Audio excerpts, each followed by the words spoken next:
Hello and welcome.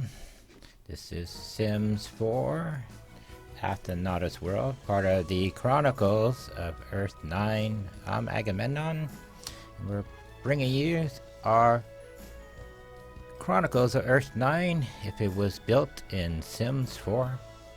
Remember to like, comment, and subscribe. Hit that notification bell to be notified when our latest videos come out. Right, I had just purchased Sims 4, and just like right after Christmas. We recorded this, I believe, on the 30th of December 2020. We're doing the voiceover. Today's the 12th of January 2021. It's 9:06 a.m. in the morning. So it's been about almost 3 weeks since I've seen this or played it. But if you're unfamiliar with Chronicles of Earthline, it's a fan fiction series that I write, mainly based on the DC universe, DC comic universe. And that's why it's all our stories take place in the 9th universe, and that's why we're on Earth 9. And in the serial, the way it starts off, the first about 18 books take place in from 1943 to April, the 9th of April 1945, and then starting in book 20 we transport the heroine, or Wonder Woman heroine, to 1950 Athens, Georgia, which, if you've been following our Farm Simulator 19 series, we made a simulated farm based on that set. But here with this simulator, I wanted to take the actors and characters, put them on stage, build the interior stages that are described in the novel, and sort of make a Sims version. And at the time that I'm doing this, I've only been playing about 24 hours. So I really didn't know that much about the game. Because it was on sale through the holidays, it had a couple of different packs came with the sale, and I think at this point I went out and got the laundry add-on, and I at this point kind of sort of figured out, because in the serial, the Amazons, Hippolyta, Athena, Donna are all... Hippolyta is the mother, Athena is the daughter, who most people know as Diana Prince, and Donna Troy, they're all sisters, and they're all immortals in the story, so they don't age. Athena is 2,800 years old, Hippolyta is 3,500 years old, and Donna Troy is around 700 years old, 750 years old. She's just a little older in the serial than Martian Manhunter, but I'm thinking of making Martian Manhunter a lot older in our serial. And then, but I haven't finalized that decision. But at this point, we wanted to get our core characters in Book 1 and Book 2.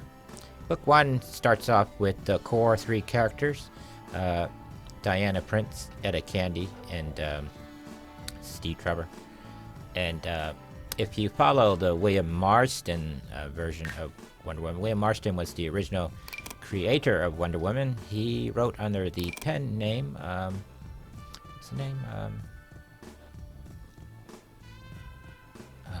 I forget. Anyway, I'll look it up. It'll come to me. I have a tendency to forget things when I'm really thinking about it, and my mind goes blank.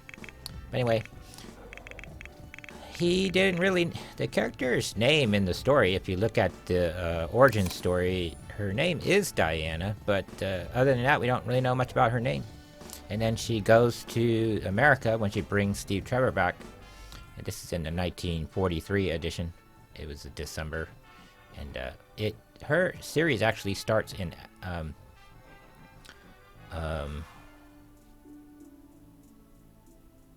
another series, which is, in the end, she comes in as it starts as a side story. And and then the next month over, that's when the series starts, and was part of the Justice Society of America. And but it started in what 1940, 41, might be 42.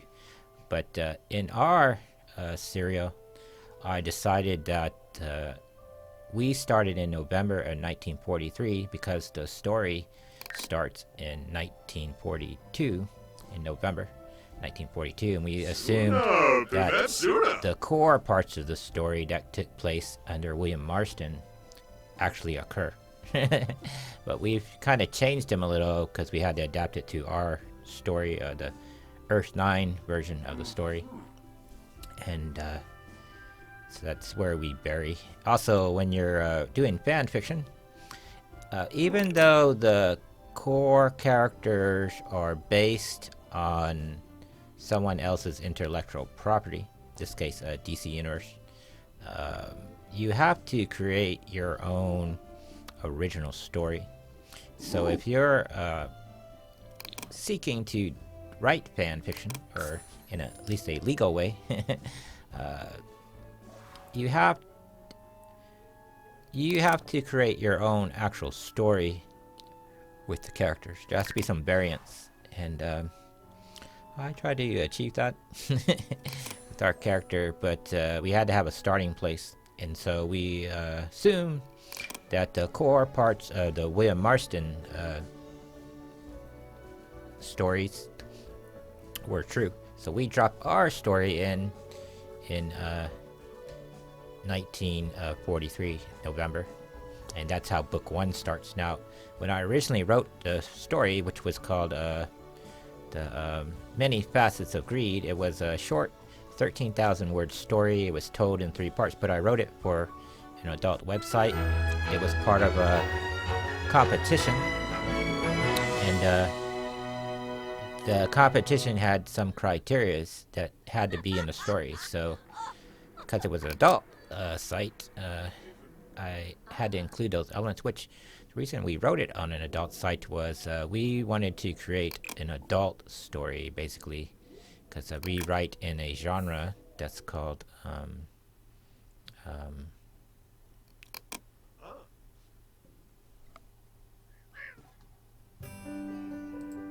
we write in a genre called the burlesque parody. Burlesque is a genre within satire. And with satire, the broader definition, it's how we're using it is in an exaggeration. And we are just one of the reasons why our stories are really long is they're sort of exaggerated or dramatized. And with drama, we're using it in the literary sense, where drama is a combination of comedy and tragedy. And what comedy means is your protagonist, or your protagonist follows a certain plot arc or story arc, and if it's going to be a tragedy, what happens is the protagonist starts off in the story and sort of gets a win, has a low point, gets another win, and then at the final outcome of the story, they fail to grow as a character in some way, and that makes it a tragedy. A comedy, on the other hand, is the opposite. They have a lot of downs, a little major down, a minor down, and then a major down, and then at the end of the story, they grow as a character, and that's usually called a comedy. And so, if you're a protagonist, if you have one protagonist and one antagonist, the protagonist, if they're following a tragic story arc, the antagonist therefore will follow a comedy, because the protagonist is someone trying to get to a place, move forward in the story, and then the antagonist is the person or thing or idea that confounds or opposes or stands in the way of the person moving forward and getting the thing that they want. And in the story, you sort of get to see how the person either succeeds in getting the thing they want or fail to get the thing that they want. And if you add a moral layer to that, it follows 4 major factors, which are the 4 morals being prudence, temperance, courage, and justice. So those are the moral elements that the characters, all the characters in the story, sort of revolve around. And the character has to grow in some aspect of one of those 4 or all 4 of those aspects for it to be a comedy, or they fail to grow in one of those 4 aspects in terms of tragedy. But anyway, with the burlesque, it's a form of satire, but with a burlesque, how you apply it is in literature or a written story. You take a minor thing and make it a major thing. And you take what would be a major thing in a typical story and turn it into a minor thing.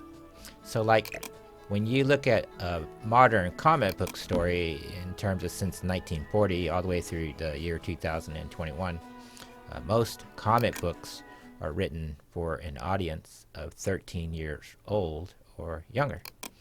Movies, television shows, most movies and television show screenplays are written for an audience of 13 years old or younger. I feel as a writer that no one really serves the audience of a 25-year or older or adults. And so when I write our stories, I write them for a 25-year-old. And why that is because the mindset of a 25-year-old or older adult is very different than the mindset of a 13-year-old. Right? A 13-year-old is a teenager or kind of a dummy. They don't really know anything about the world, right? And their only connection to the outside world, other than their family that they're living in, is the school they go to, which is in most cases a government school. So they're already shortchanged in life because the only thing they're going to get in a government school is some form of propaganda based on who's running the school system, right? So, and at that point, if you're a 13-year-old on a psychological level and physiological level, they have an incomplete frontal lobe because their brains are still developing. Why we chose the year 25 is because with human development, 25 is a critical period in the development of anatomically modern human.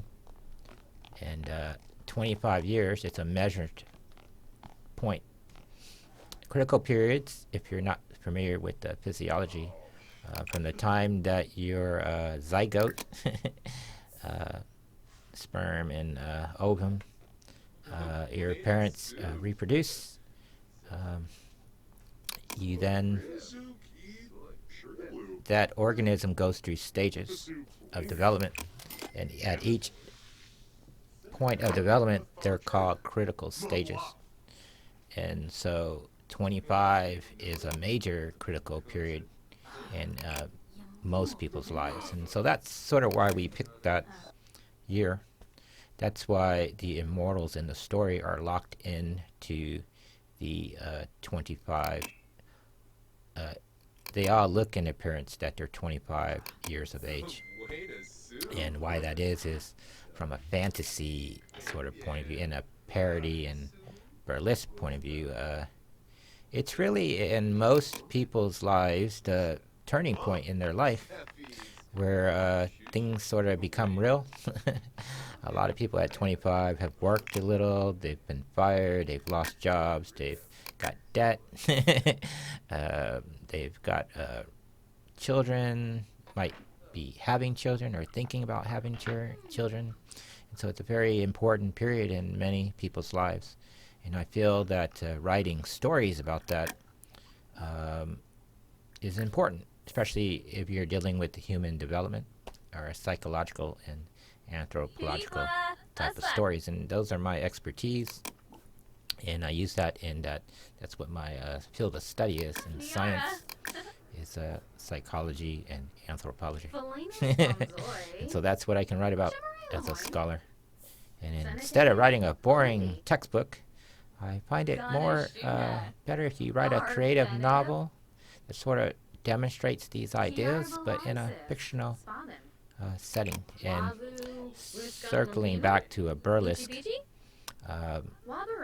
when you look at the comic books that are written for teenagers, that being the major thing, we flip that over. We make the adults in the story the center of attention, the thing that we're focusing on, and any children or anyone that's not a young adult.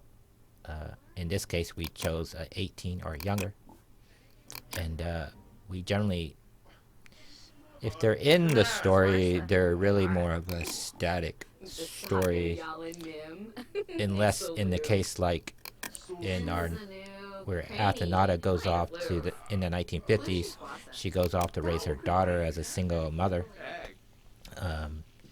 The daughter Diana, she is a major character, but because she's not an adult, we don't really focus too much on her development. Her only real role in the story is how she interacts with her mother.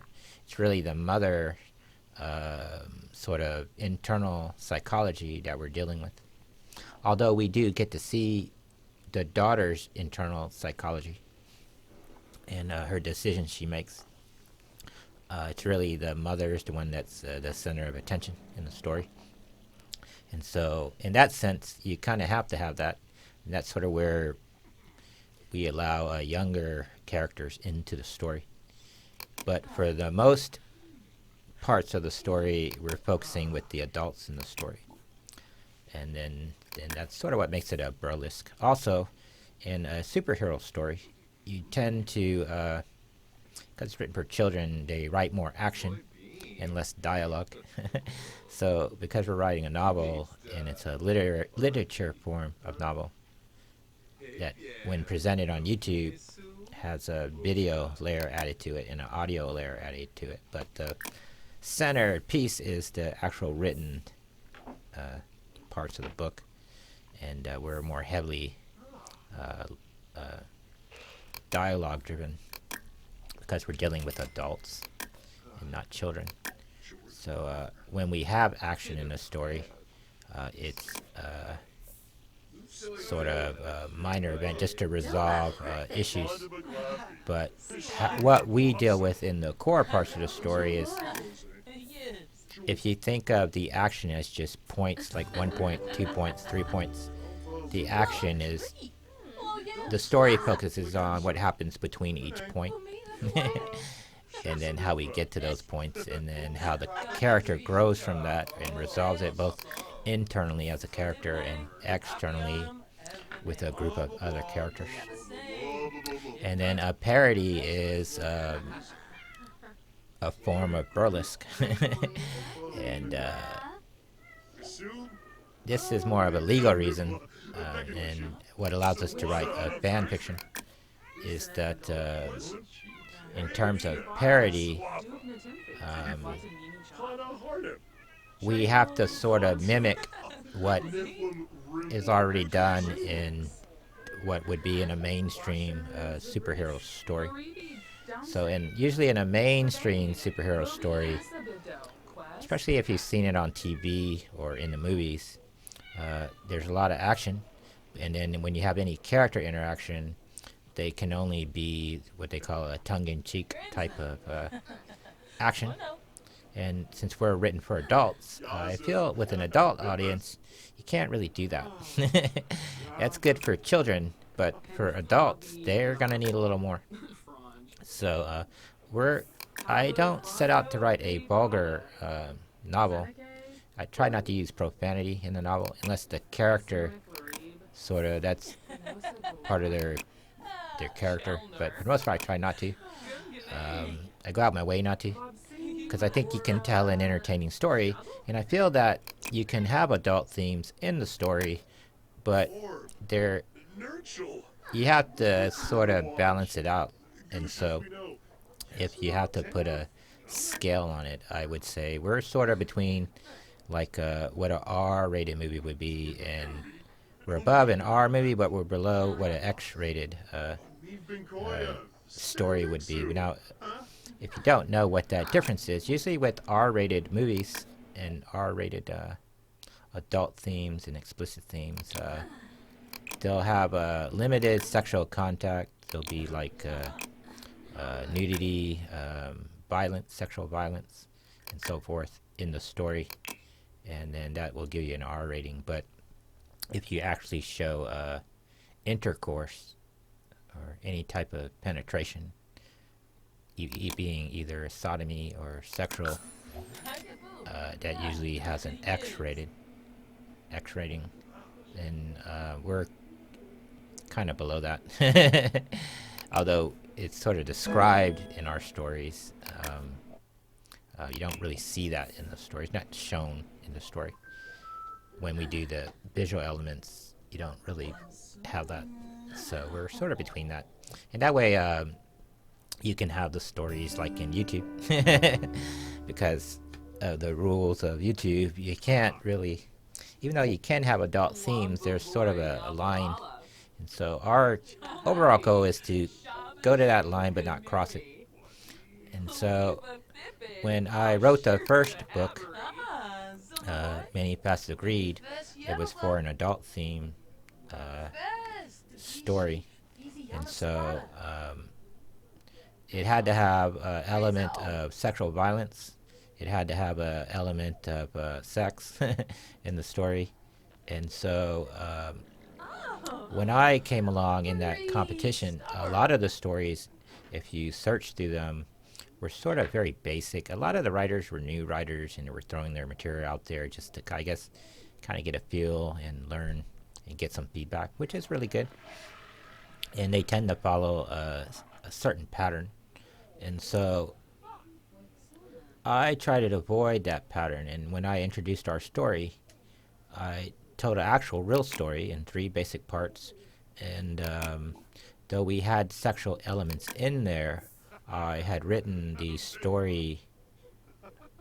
The way I write it, I write the story first, and then I call them encounter scenes, whether they're like fighting in the scene or having sex in the scene. I call them encounters, and I write them last.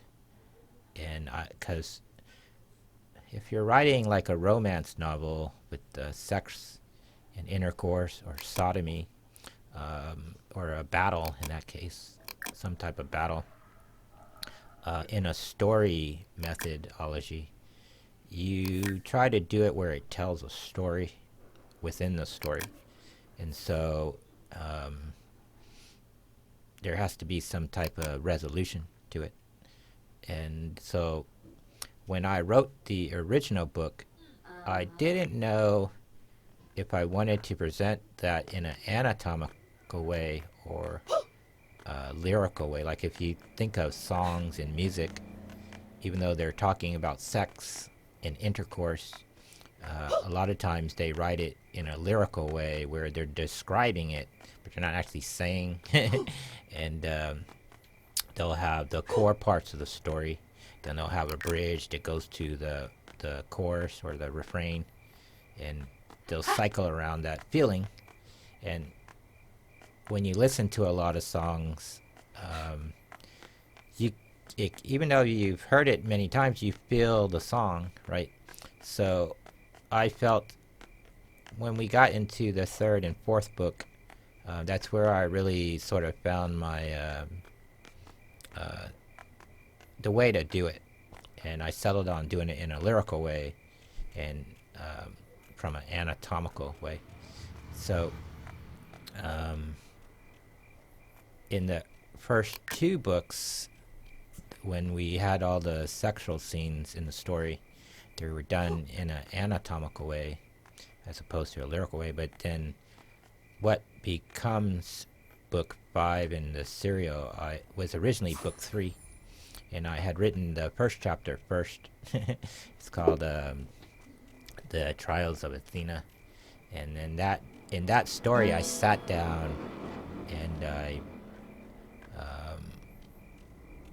figured out the logistics of the scene, how it would get there, what it did in the story, and I wrote it in a lyrical way. And so when I felt I had something really good with that, and I got some good feedback on it, I then applied that to what was book 3. And then as I was starting to write book 3, I had a lot of material, and there was a time gap in the timeline of the story. So I decided to split book 3 into 2 different books, so that became book 3 and 4, and what was originally book 3 became book 5. And the main reason of that is, if you look at a typical comic book story, they tend to do the origin story first. You kind of get it all, and then they drop you into the world. The way we did it is we dropped you into the world. In the first book, we introduced the 3 main characters, Athenata, Etta Candy, and Steve Trevor. And Athenata, who most of you probably know as Diana Prince in the story, they're already in a relationship, and they can't live together in the story because in 1943 that's a crime. Right? So which, as you move into the 1970s, it's still a crime, but it's not an enforced crime.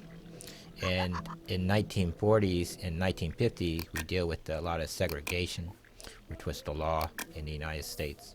And we're also dealing with the war, and that's the world that our Athenata comes into. But it's important to understand that our Athenata, or Wonder Woman, she's 2,800 years in the story, and she's lived in the world since 850 BCE. But we didn't want to start the story from that point.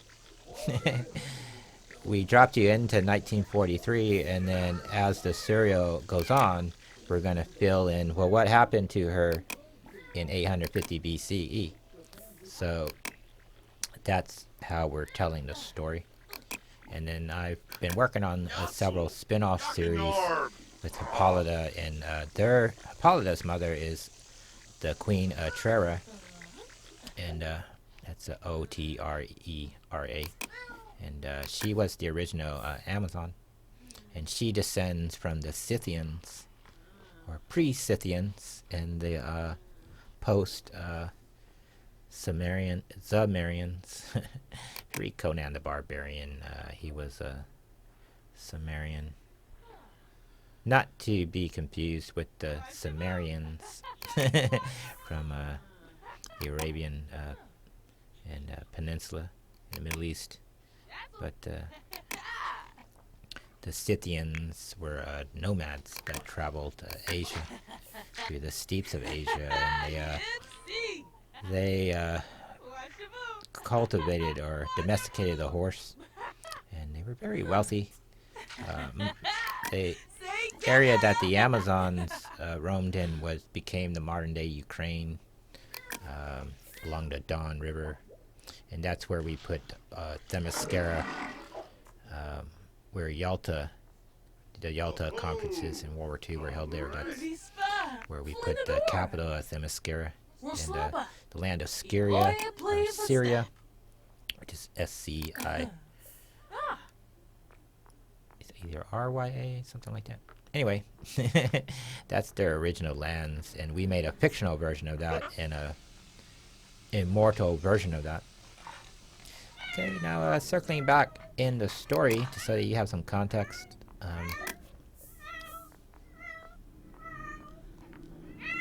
In Chronicles of Earthline, there are 3 types of beings.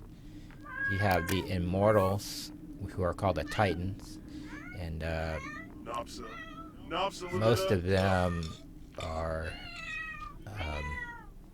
14 billion years old. And Athenata is a young Titan.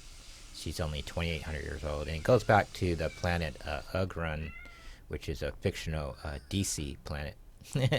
But in our cosmology, the planet no longer exists. It was created by God El. God El, Yahweh, is the head Titan. He's the greatest maximum being, and he's the main Titan. And he mated with Chaos, the goddess Chaos. And from that, they've heard a lot of mythologies refer to Chaos as Mother Night. And from their union, that brought the main 6 Titans into existence. And from that, that's where we get the Olympic Titans, which in our timeline occurs 15 billion years ago, something like that. And then the planet was around for about 9 billion years ago, and then it was destroyed by God El. He scattered it across the cosmos, and then what becomes the Earth Titans, the Olympians, we follow their story. But it's important to know that that story goes all over the universe in Chronicles of Earthline. And that's how we explain, like, the Kryptonians, the Green Lantern people, and so forth.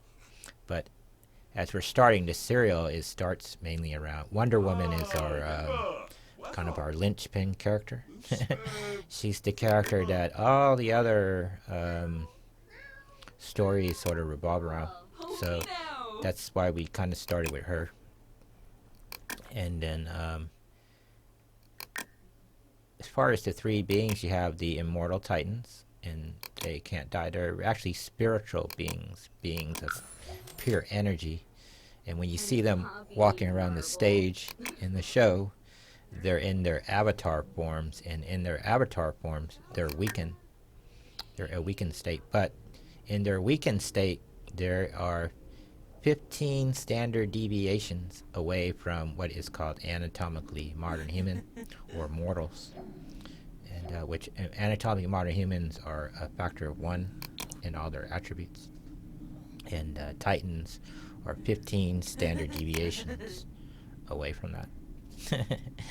And so after the Titans, or immortals, you have the metahumans.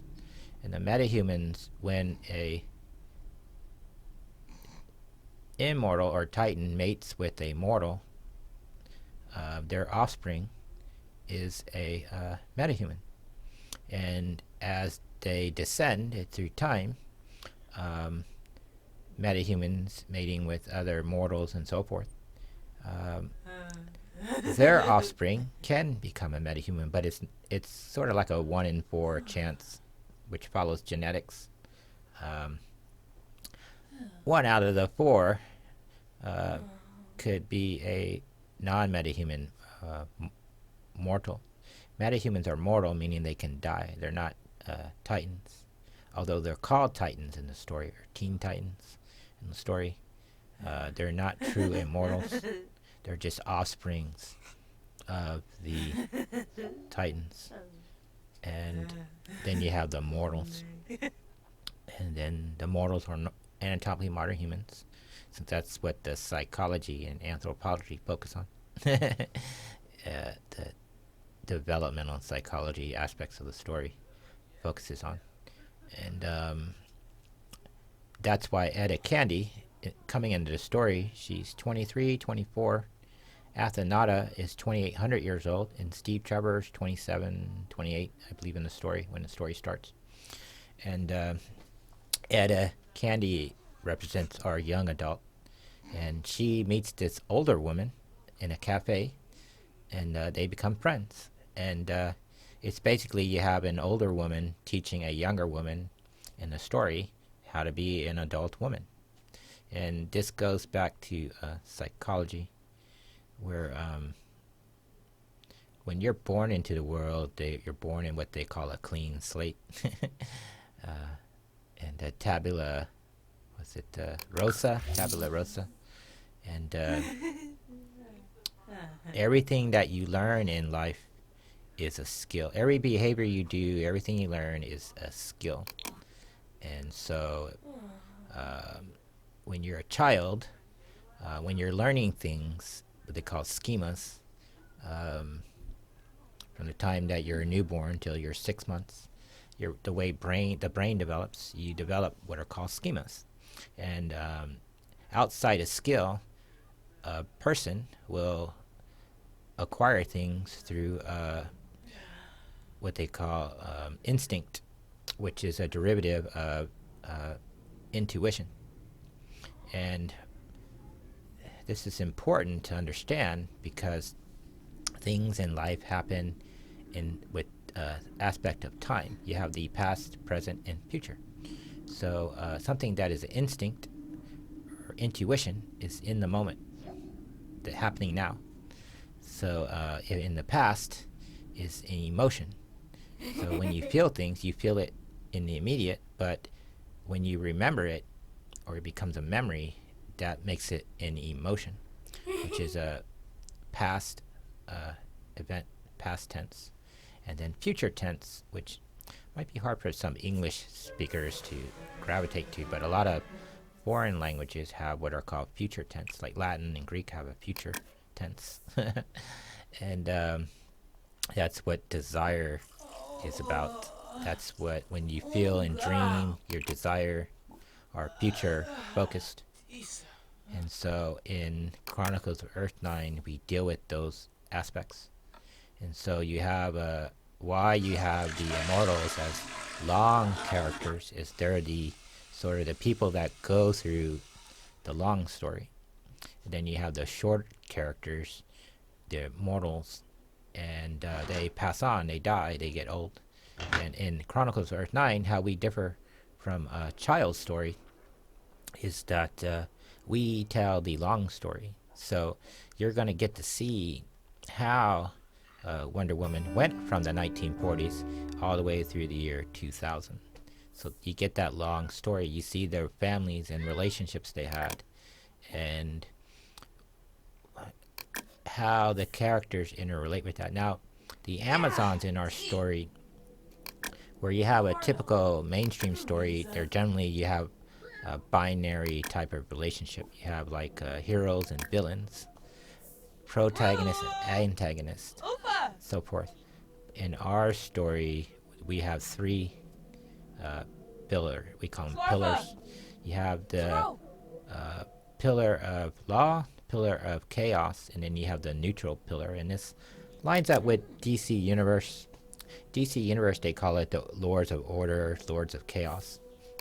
So we just sort of adapted that to what you would see in a typical role-playing game, like Dungeons and Dragons and stuff like that. You have the lawful characters, neutral characters, and the chaotic characters, or chaos. And the Amazons in the story are neutral characters. They work for Athena, and they're aligned to the neutral pillar. And when we started rewriting book one to make it more of a novel, from a 13,000 word story to a 144,000 word story, we are putting those aspects into the story so people sort of understand what's going on. In the first book, I only had like 3 months to write the story, so that's sort of what limited it to a 13,000 word story. But as I've been rewriting it, I can expand it to the format that I prefer, which is all our stories are delivered. Each chapter is around 12,000 words, and you get 12 chapters, which is delivered at the end for a total of around 144,000 words. And that, when you translate it to audio and video, that makes it about an hour and 10 minutes. So if a person were to do it one story, they could do a chapter.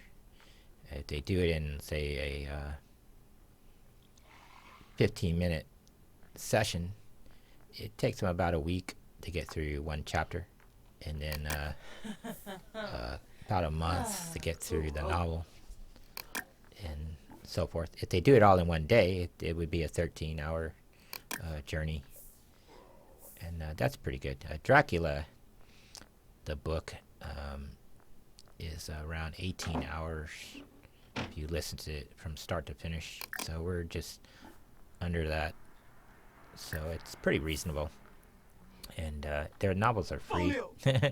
So I think people get the experience. But the major thing is that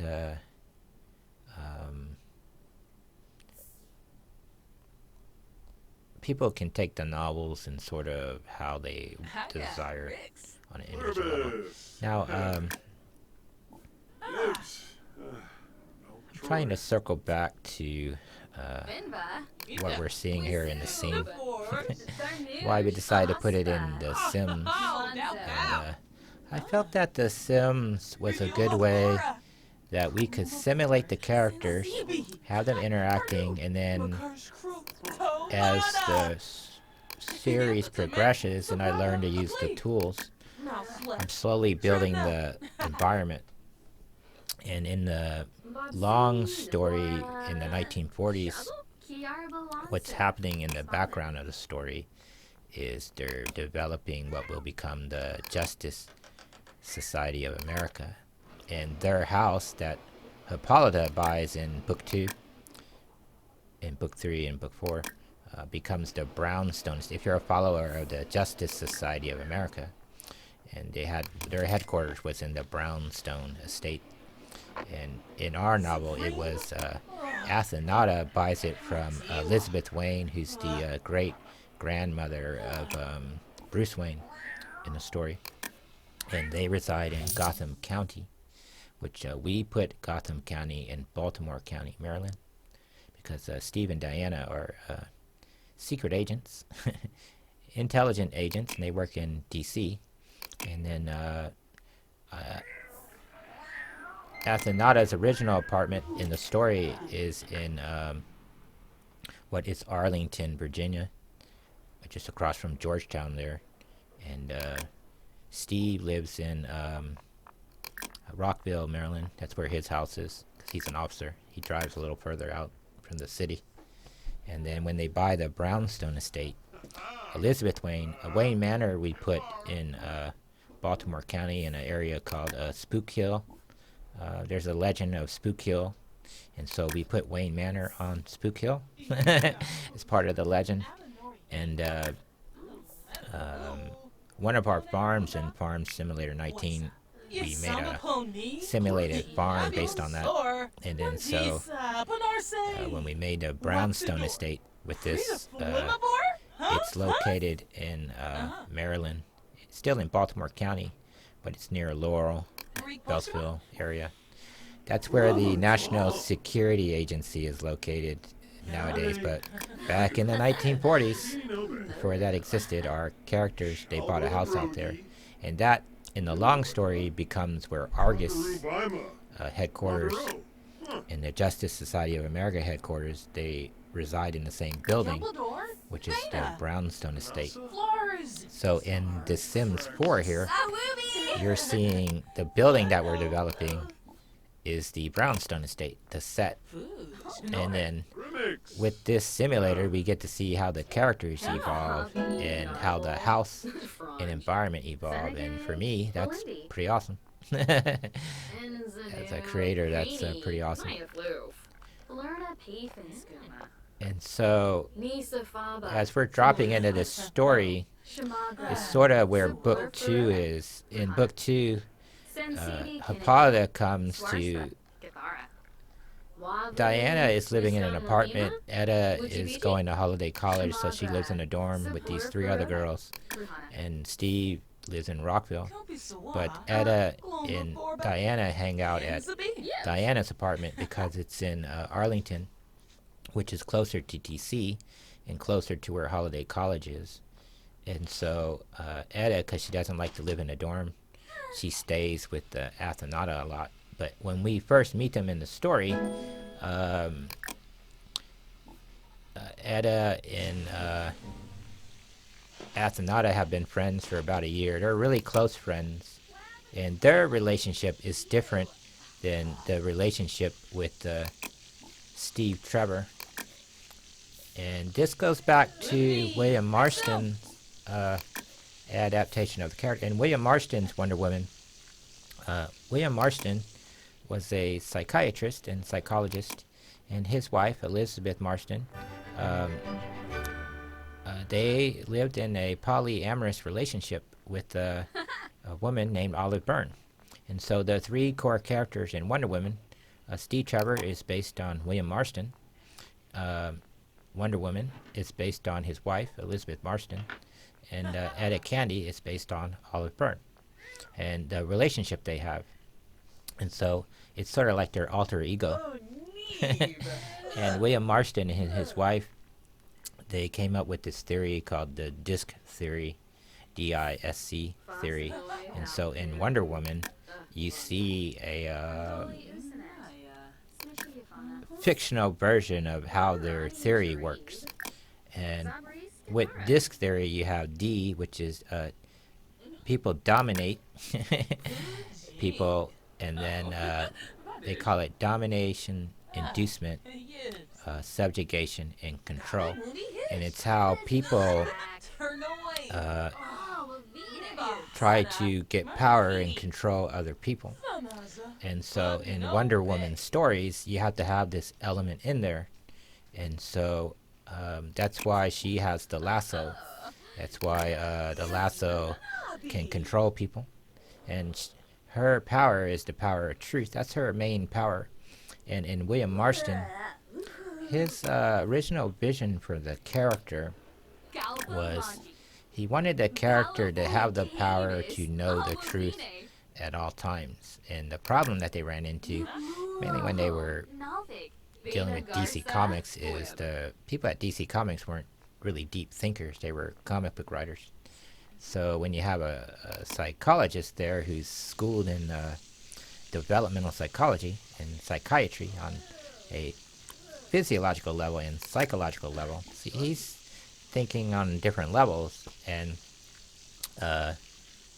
the layman's at DC Comics, they didn't grasp those aspects of the story, so they sort of watered down those aspects of the story, which in our adult story I think an adult following the story would understand those things because they lived a little in the world. And I feel that those are important things to have in a Wonder Woman story. How people manipulate and try to control other people. And so when I developed Athenata as a character, one of her powers is she has a truth vision. And when she observes people, she sees the truth at all times. It's kind of like with Superman, how he has X-ray vision. He can see through things other than lead. And lead blinds him, basically. But in Athenata's case, she sees the truth at all times. And so one of the problems that she develops in the story is because she knows the truth and she's an immortal. And immortals have this sort of prime directive where under natural law, which is under God-El, they can't directly interfere in the development of mortals. Like they can't take over, but they form a symbiotic relationship with the mortal. They're sort of like not necessarily caretakers, but as they help people to grow, that's how they get energy from people, and it nurtures them. At the same time, their body produces products that benefit mortals. In this case, she's in a sexual relationship, a deep relationship with Steve Trevor, and as their relationship grows, because they're having intercourse in the story, she's passing on her the female gods in the story produce nectar, but it's passed through sexual intercourse. and then the male gods produce ambrosia, and they pass it on through sexual intercourse. And so when they mate with mortals, immortals, and metahumans, they pass on these attributes. Now, in Athenada's case, she's a healer. She's a celestial healer. And this sort of follows along if you play DC Universe Online, where you have the 4 distinct roles in society. You have, especially with people with powers, you have a tank, controller, healer, and damage dealer. And so Athenada in the story is a healer. And so when she mates with people, she heals them. And one of the things that she can do in the story is she can cure diseases. And you'll see this more in the 1950 stories when she's sort of hiding out in Athens, Georgia. Everyone thinks she's dead in the story, except for the immediate family she's staying with. Everyone thinks she's dead in the story. So one of the things that she does in the story, how they locate her in the story, or find her again, is she's healing people. And people who have like cancers and stuff or life-threatening illnesses, as word gets out and word spreads around that there's this woman in Athens, Georgia, if you go visit her, and then it sort of gets out of control as we get into the 1960s and 70s stories. And but in the story, because she's the Holy Spirit in the story, her ability to heal is almost infinite. And when she goes away in book 18 and some of the other healers start taking on that role, they suffer health-wise, right? So, because it takes a lot of energy to heal people, and because she has a vast storage of energy, and as she gains, each year she grows, every 100 years she grows, that grows exponentially. She gets stronger, and but a side effect of her powers is that because she sees the truth, she never forgets things, right?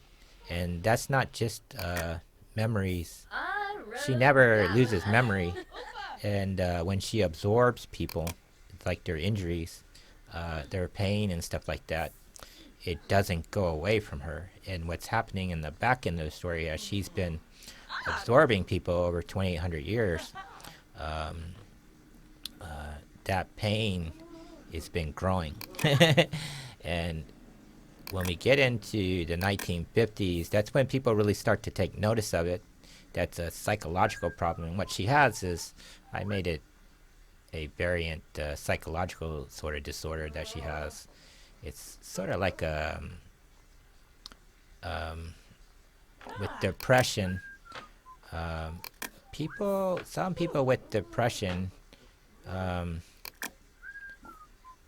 especially clinical depression, it's built over a long period of time, and they can go many years with it's called systemic depression. And well, she has an immortal form of it, and it's been going on for the last 400 years because her lover, Jean Fleury, who was a pirate, he was executed by the Spanish for being a pirate in 1506.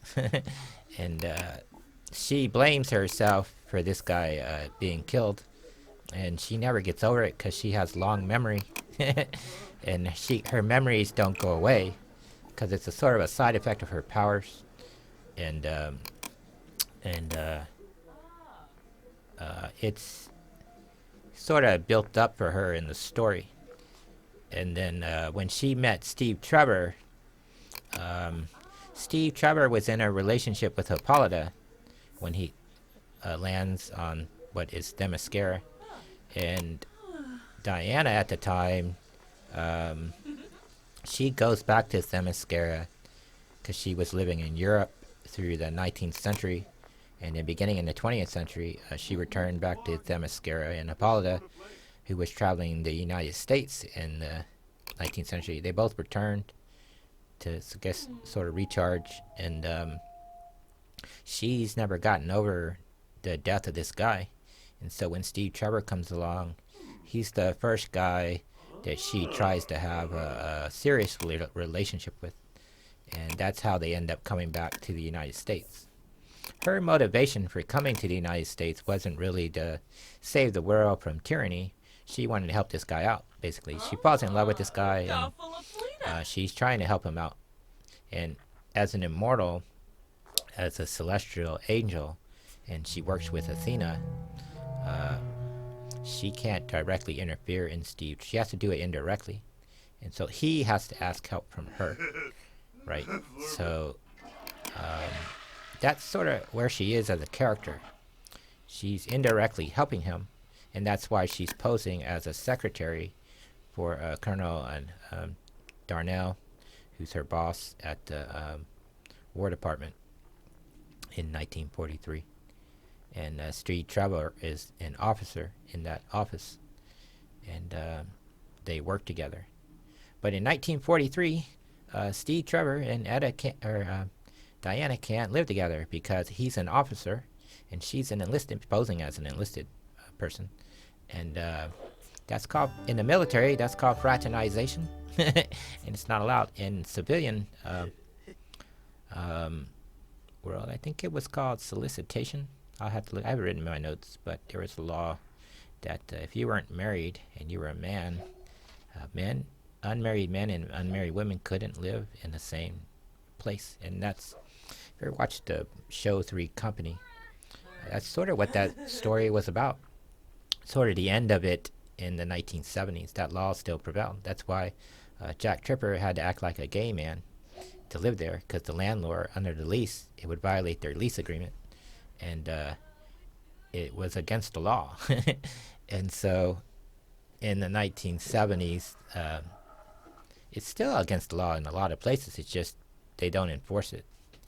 But it's called solicitation, I think, or fraternization. And with Etta Candy, it's a different relationship with her and Athenata in the story. They like each other.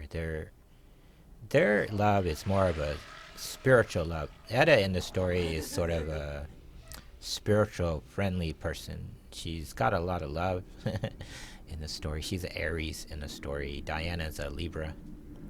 Steve is a Leo in the story.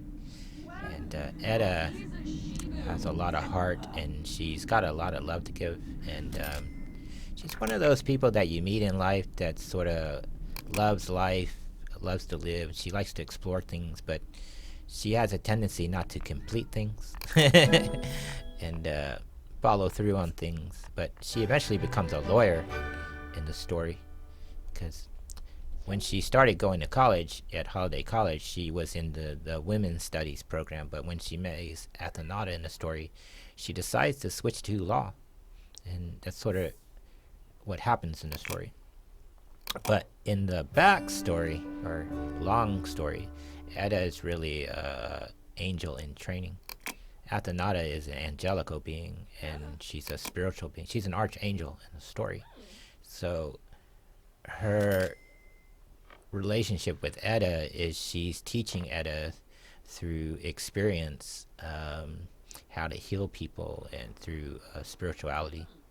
And that's how they're connected, through spiritual love. Even though they do have physical sex in our story, which in our story we have what we call sex and sodomy. There are two different things that we've defined. Sex requires actual sexual intercourse, and sodomy is everything other than sexual intercourse. So when Athenata and Etta are getting together, it's more of sodomy, and when Steve and Diana are getting together, it's more of a sexual intercourse. And in their relationship. That's how we're defining it, because they're in a polyamorous relationship. That's the end of part 1. We broke this into 6 parts, so we'll be back for part 2. I want to say a special shout out and thanks to our Patreon supporters who donate their real world money to our efforts, and we thank them. We thank you for watching. Please like, comment, or subscribe. Hit that notification bell, and we'll see you next time, and goodbye.